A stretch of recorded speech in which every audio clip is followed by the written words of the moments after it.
55 ارب dollar کی لاگت سے تیار ہونے والا ایٹم بم سے بھی 50 گنا مہنگا طیارہ، جس نے اپنی پہلی ہی بمباری میں 1 لاکھ افراد کو موت کے گھاٹ اتار دیا۔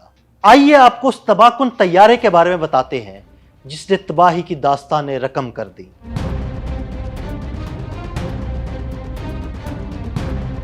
یہ جنوری 1940 کی بات ہے جب امریکی فوج کی ایئر کور USAAC نے ہوائی جہاز بنانے والی 5 امریکی کمپنیوں سے دنیا کا سب سے بڑا بمبار جہاز بنانے کی درخواست کی تھی۔ تب تک امریکہ دوسری عالمی جنگ میں شامل نہیں ہوا تھا، لیکن یورپ میں جنگ زوروں پر تھی اور امریکہ جانتا تھا کہ بس کچھ ہی وقت کی بات ہے اور وہ بھی اس جنگ میں کھینچ لیے جائیں گے۔ USAAC کو ایک ایسا بمبار جہاز چاہیے تھا جو کسی بھی دوسرے جہاز کے مقابلے میں زیادہ اونچائی اور دور تک پرواز کرنے کی صلاحیت رکھتا ہو۔ 5 میں سے 2 کمپنیوں ڈگلس اور لاکہیڈ نے کام شروع تو کیا، لیکن اس کام کے دوران پیش آنے والی مشکلات کے باعث جلد ہی انہوں نے اپنے ہاتھ اٹھا دیے۔ بالآخر بوئنگ کا XB-29 کا ڈیزائن امریکی فوج کا دل جیتنے میں کامیاب ہو گیا، لیکن اسے سروس میں شامل ہوتے ہوتے مزید 4 سال لگ گئے۔ یہ B-29 سپر فورٹریس کے نام سے جانا گیا۔ یہ اس وقت تک کا امریکی فضائی انڈسٹری کا سب سے مشکل اور مہنگا پروجیکٹ تھا۔ B-29 پروجیکٹ اس پوری جنگ کا سب سے مہنگا پروجیکٹ ثابت ہوا۔ اس پر آنے والی لاگت ایٹم بم بنانے والی مینہٹن پروجیکٹ سے بھی 50% زیادہ تھی۔ اگر آج کے زمانے کے حساب سے تخمینہ لگایا جائے تو اس پر آنے والی لاگت لگ بھگ 55 ارب ڈالر بنتی ہے۔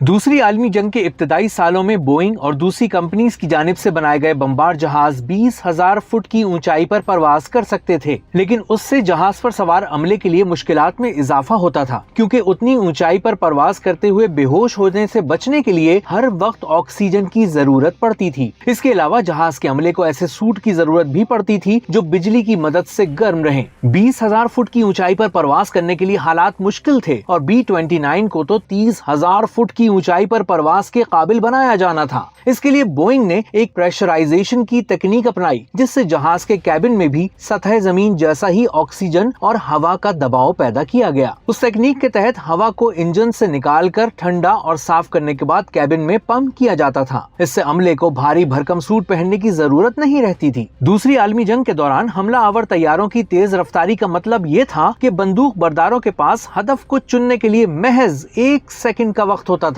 B-29 کے پریشرائزیشن کمپارٹمنٹ نے ڈیزائنرز کو ایک نئی سمت میں سوچنے میں مدد دی اور انہوں نے ریموٹ کنٹرول بندوقیں بنائی، جس سے بندوق برداروں کو خود سے نشانہ نہیں لگانا پڑتا تھا۔ ریڈار کی مدد سے فائر کنٹرول نظام خود بخود دشمن کے جہازوں کو نشانہ بناتا تھا۔ B-29 میں پہلی مرتبہ پہیوں کے 3 جوڑے استعمال کیے گئے، جو کہ آج کل کے جہازوں میں عام ہیں۔ دور تک اونچی پروازوں کے لیے جہاز کو 4 طاقتور انجنز کی ضرورت تھی۔ اس کے لیے ڈیزائنرز نے انجن بنانے والی کمپنی رائٹ کے R3350 سائیکلون انجن استعمال کیے۔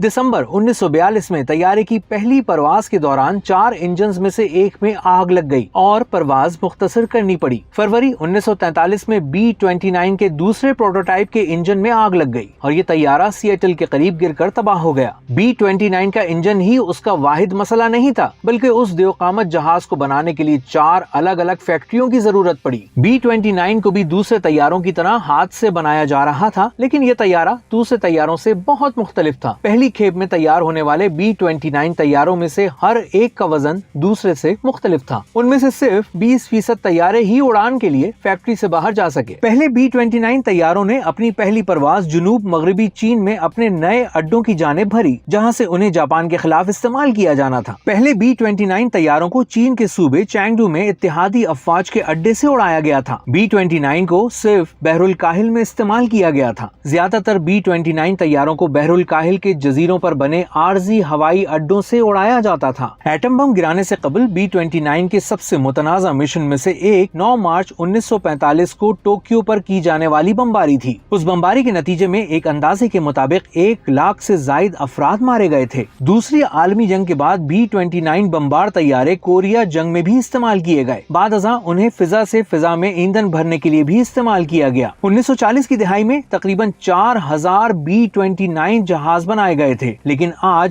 ان میں سے صرف 22 بچے ہیں۔ ان میں سے 2 B-29 آج بھی امریکہ میں مختلف ایئر شوز میں حصہ لیتے ہیں۔